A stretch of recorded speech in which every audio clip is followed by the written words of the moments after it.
I've been waiting here far too long, but finally I have the chance to be alone with you. All the precious time I wasted has finally paid off. The doctor! What have you done? Just a type of sound wave that can quickly put defenseless people into a dream. As I expected, it doesn't have any effect on gods. This is the only thing of interest I found among the sage's research. I thought I'd take it for a little spin. Don't worry. I know you would never forgive me if I actually killed them. I'm here to negotiate with you. Naturally, I won't do anything dangerous that could potentially damage our relationship. Negotiate with me? I heard you had already left Sumeru. Why are you here again now? I left Sumeru, but I also stayed in Sumeru. Even the God of Wisdom is restricted by the habits of cognition. How disappointing. You mean there are many different versions of you in this world? An astute guess. Even the same individual will have different cognitions at different ages. A long time ago, I made a major decision in hopes of preserving all my perspectives of how I observed the world. Observation is the first step of any experiment, but observing the current world doesn't satisfy me. It lacks an important dimension, that of time. So I saved segments of all my ages and made them into independent individuals. That's all there is to it. Indulge me. How does the God of Wisdom find my method of seeking knowledge? It's an insult to the very concept of life. Life inherently has many rules and restrictions, each with its own significance and reason to exist. They can't be broken on a whim. Good. Amazing, even.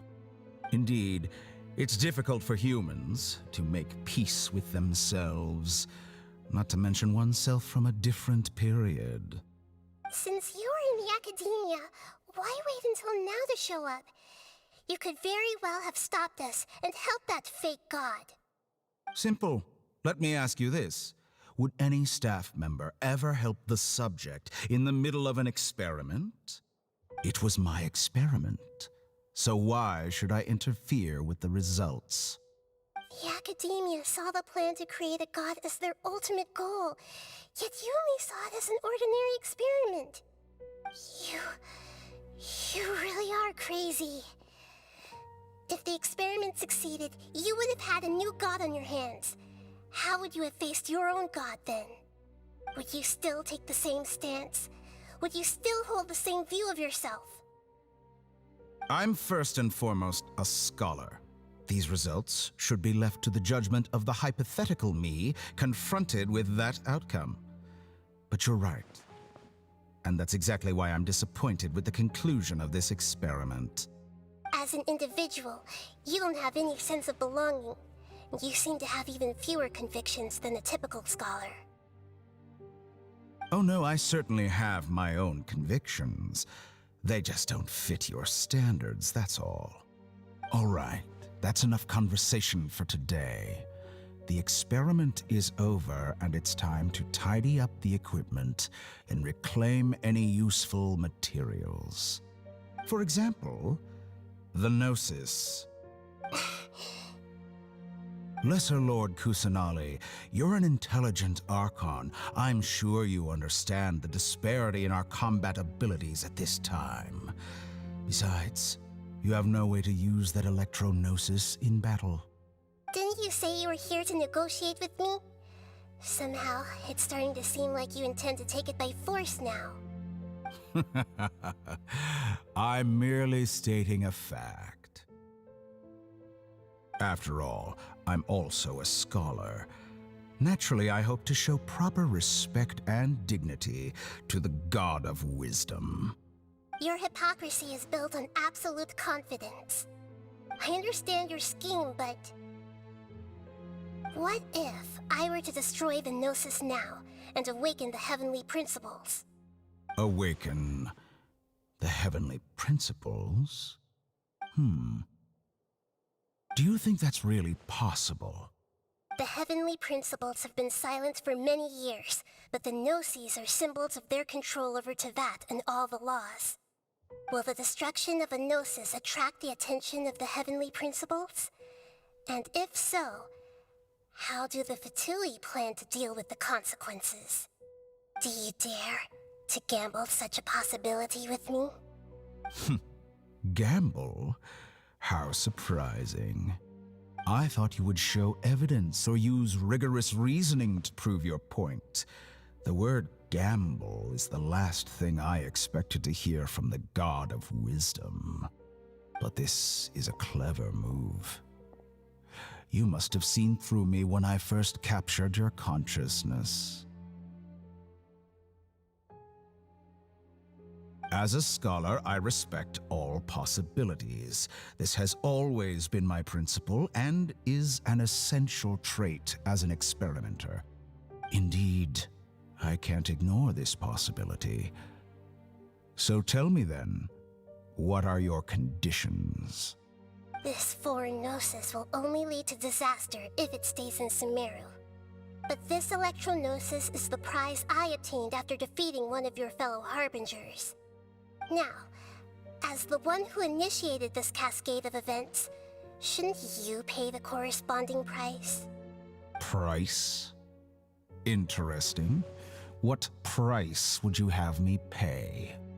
How about erasing all your other segments? So this is how you wish to restrict me, the most threatening opponent of the Nation of Wisdom. What you request of me is like plucking out the eyes I have placed in the dimension of time. Segments are extraordinarily difficult to make. They require extremely rare resources and enormous amounts of time and effort, requiring me to destroy them all here and now. Bravo. A suitably wise decision on your part. Yes, how very interesting. Can I assume that you have long been wary of me? Among all the versions of me, this segment you see now is the most selfish. If it weren't me, your idea wouldn't have worked. What did you see when you were imprisoned? You were observing me, and that's how you know I've long grown tired of their doubts and endless arguments. Like you said, it's difficult to make peace with yourself. Being as smart as you are, have you managed to do that? I see. If you think all those versions of me are worth a gnosis, then deal. You sure didn't hesitate much. Is the relationship between all the versions of you really that bad? I don't think there's any need to dwell on that. The surplus versions of me can be exchanged for a gnosis. Do you think anyone can offer themselves at a higher price?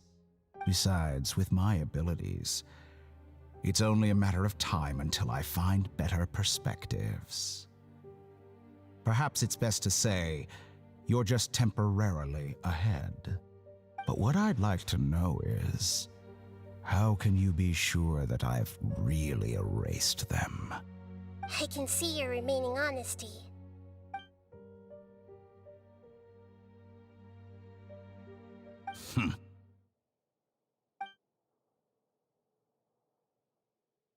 What a ridiculous decision! You can't be serious! How could I have been so short-sighted? You think this is the end? Wait, I'll have my revenge! You'll make this moment count. You will regret this! Well, have you confirmed that it's complete? Here, take it. The future of Sumeru City will be in my hands alone. I will shut down the Akasha and let curiosity and the thirst for knowledge drive the realm of academics once again. There won't be any further gaps for you to exploit. It truly pains me that my academic achievements have never been appreciated in my homeland. Of course, I have no interest in being rejected by this city for a third time. Another chess piece. And where is your dendronosis? Don't be greedy, Harbinger of Snezhnaya. No, this is a different transaction. If you intend to turn off the Akasha anyway, then there's no further use for the Gnosis of Sumeru, is there? Besides, isn't it the Archon's duty to deliver what's desired of the Seeker? Oh, judging from your expression, you don't seem to find the idea very agreeable. Then let's think of it this way. Since you're the god of wisdom, how about I exchange some knowledge with you? People exchanging knowledge with the God of Wisdom is the stuff of legends. Yet here you wish to exchange knowledge for the God of Wisdom's property. Arrogant as that is, it has piqued my interest. Let me ask you, have you in all your mighty knowledge ever heard the rumor that the skies of Tevat are fake? Huh? That's the secret hidden by Ermin's soul concerning the truth of this world.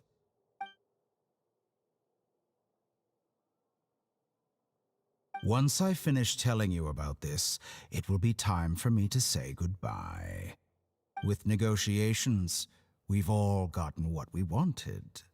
I'm very glad I got to meet you like this. Your arrogance may know no bounds, and convictions may mean nothing to you. But I'll still listen to what you have to say.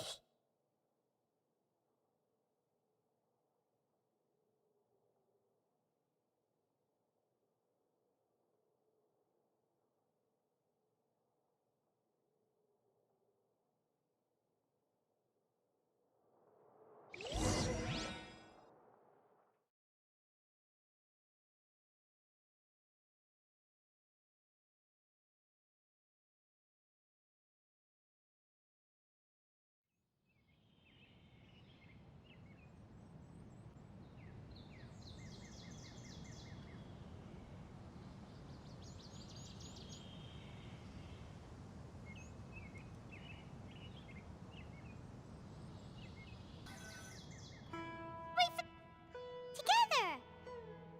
Okay, wake her up.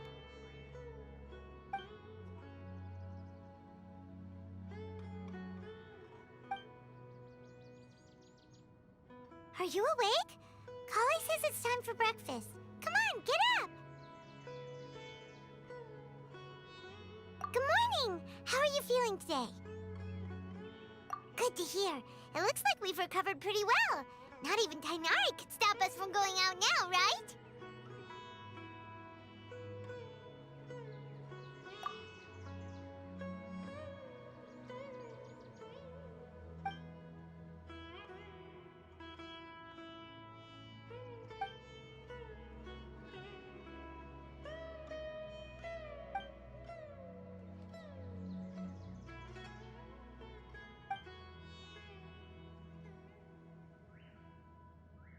Come on, Traveler, let's go!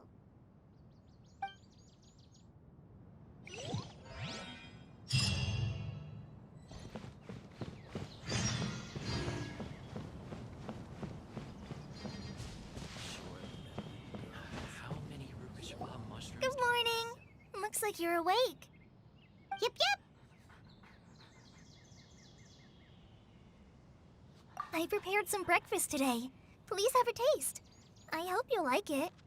It's nice to have you here so we can eat something yummy. Well, now that I've recovered from Alizar, I'm feeling better than ever. I can even prepare 4 or 5 meals a day now. And Paimon bets they're all delicious. Oh, by the way, someone brought a letter for you after you went to sleep last night. Nope. Paimon wanted to read the letter with you after you woke up, so Paimon didn't open it.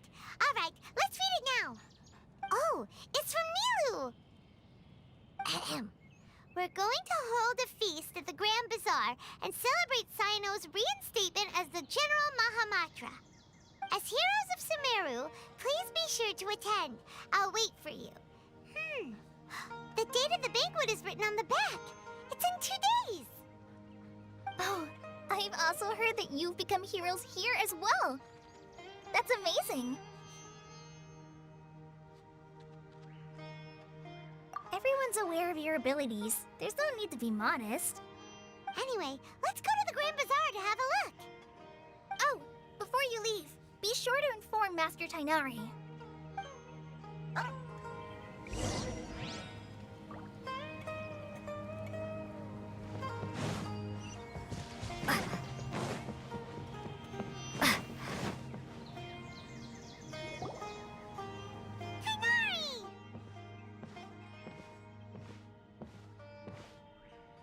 Good morning. How do you feel today?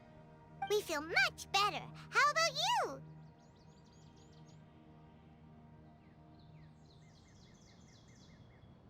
I'm recovering well. Thanks for asking.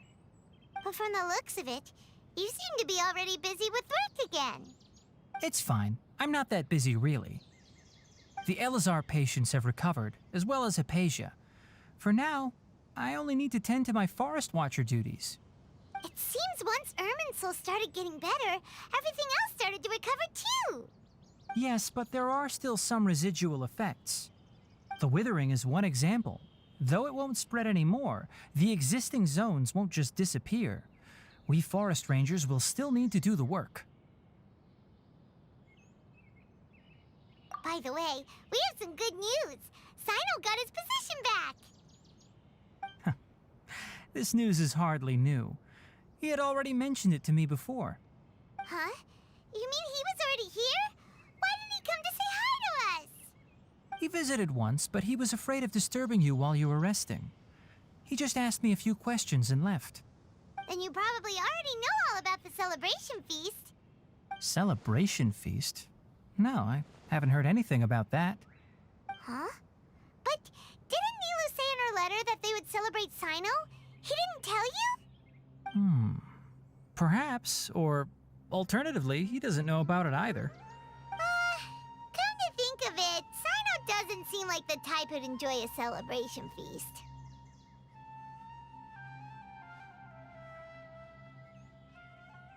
You and Kale are both Sino's close friends.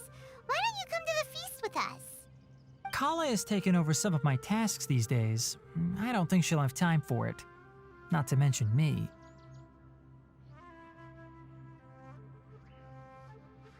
You see, some VIPs have come to the forest recently. Huh? VIPs? Very important Paimons? Well, technically speaking, they are former VIPs. The sages involved in recent incidents have begun their training in the Avidya forest, and the people they had previously imprisoned have all been released. Huh?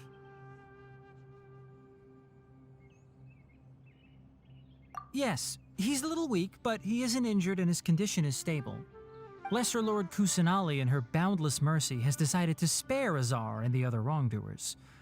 Supposedly, they were ashamed of their shallow ideologies and have decided to dedicate the rest of their lives to cultivating wisdom in the Avidya forest.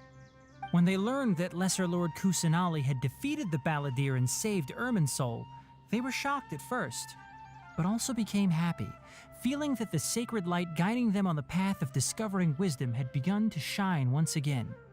As a result, work has increased for the forest rangers. That sounds really exhausting. There's nothing we can do, really.